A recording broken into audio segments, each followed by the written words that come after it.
Red breaking చూస్తున్నాం. నేడు వారణాసిలో ప్రధాని మోదీ పర్యటించనున్నారు. వారణాసి వేదికగా ప్రధానమంత్రి కిసాన్ సమ్మాన్ నిధి యోజన 17వ విడతను మోదీ విడుదల చేయబోతున్నారు. దేశవ్యాప్తంగా 9.26 కోట్ల రైతుల ఖాతాల్లో 20,000 కోట్ల రూపాయలు జమ కానున్నాయి.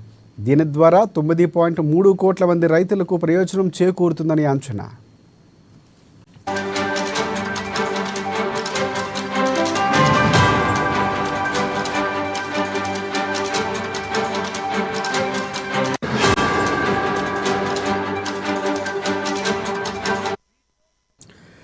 రెడ్ బ్రేకింగ్ చూస్తున్నాం. నేడు వారణాసిలో ప్రధాని మోదీ పర్యటించనున్నారు.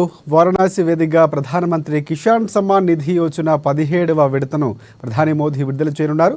దేశవ్యాప్తంగా 9,26,00,000 మంది రైతుల ఖాతాలో ఇంకా 20,000 కోట్లు జమ కాబోతున్నాయి.